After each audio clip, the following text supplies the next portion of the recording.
Today we're looking into a specific limiting belief around self-love, the definition of self-love, and what self-love actually looks like. One of the strongest limiting beliefs I've come up against when coaching is self-love is egotistical. If you prioritize self-love, you're a narcissist. Let's just bust through that toxic belief right now. Cultivating and valuing self-love doesn't mean that you think you're better than everyone else. It doesn't mean that you believe you're more valuable or worthy than everyone else. It doesn't mean you overly care about your appearance or that you think you're the best looking person in the room all the time. And it doesn't mean that you only think about yourself and that your wants and needs are all that matters.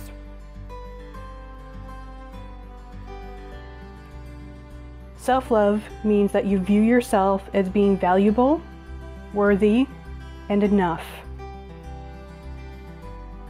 It means loving who you are, warts and all. It means caring about your wants and needs just as much as you do your family and friends' wants and needs. It's about recognizing that you need to feel good too, and that it doesn't have to come at the expense of someone else. Think of it this way. When you feel your best, you are able to be your best.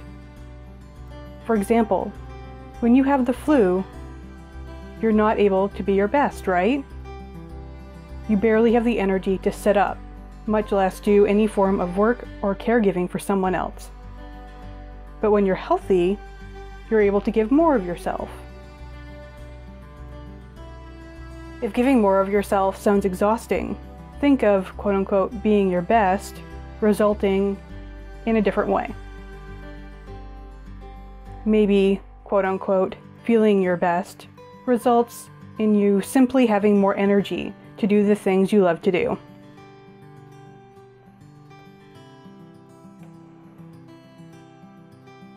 Self-love doesn't have to be about grand acts or self-obsessing. Acts of self-love vary along the scale. For instance, chances are you've already committed a few quote-unquote small acts of self-love today. Did you brush your teeth? Did you shower? Did you get dressed for the day? Did you eat a meal? If not, don't worry. It just means you're in the right place to learn why those things are important to your sense of self-worth and respect. Acts of self-love can include meditation, clean eating, body movement, and positive self-talk. It can also include things like regular checkups with your doctor and going to see your dentist.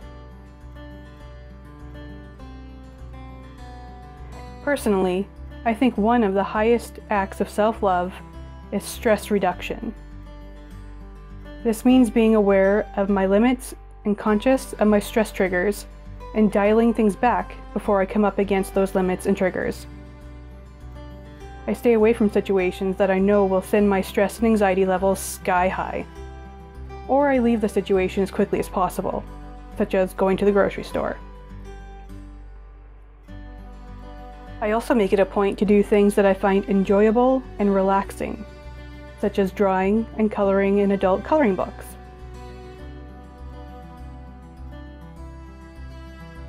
For me, I know I'm in a loving space with myself when I feel calm and grounded, but also joyful and excited. I feel this way most often right after I do yoga, during and after a coaching session, and when I'm working on a project that stretches my creative muscle.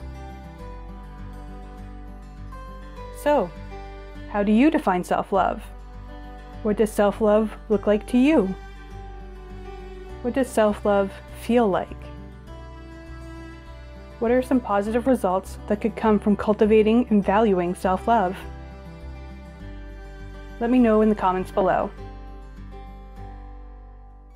Thanks for listening, and I will see you next time.